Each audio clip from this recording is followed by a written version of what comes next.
It was, yeah. Yeah. So what is that about? Well, the third one was already in progress because while I was researching and writing about Lady Zainab, I was coming across these dream stories.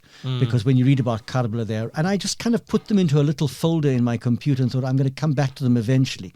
And I did come back to them. And basically, there were a number of important dreams before the birth of Al-Hussein, dreams that the Prophet himself had about a grandson who was going to be born with great rejoicing, but also about a tragedy. Then there were later dreams that the most important one perhaps in the house of Salama, where it's not a dream really, it's a conversation that the Prophet has with Jibril, and little Hussein stumbles into the room, ducks past Salama, who's meant to be stopping him, and she can't, and sits on his grandfather's shoulders, and there's this extraordinary conversation between Jibril and the Prophet about the place where he's going to die, where this boy is going to die.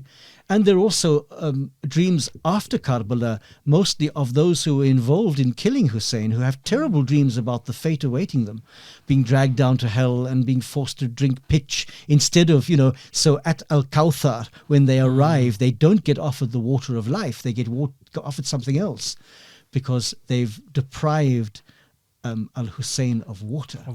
And therefore they were going to pay a price for eternity in that. So it's a series of dreams. Lady Fatima had a few.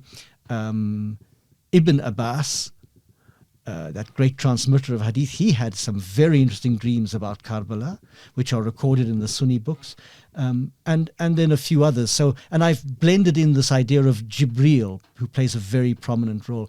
Of all the books, it was the one I've enjoyed most writing. It was very moving because I like angels. I have devotion to angels, and there's a constant presence of angels. The title is taken from one of the from Surah, I can't remember, 98, I think.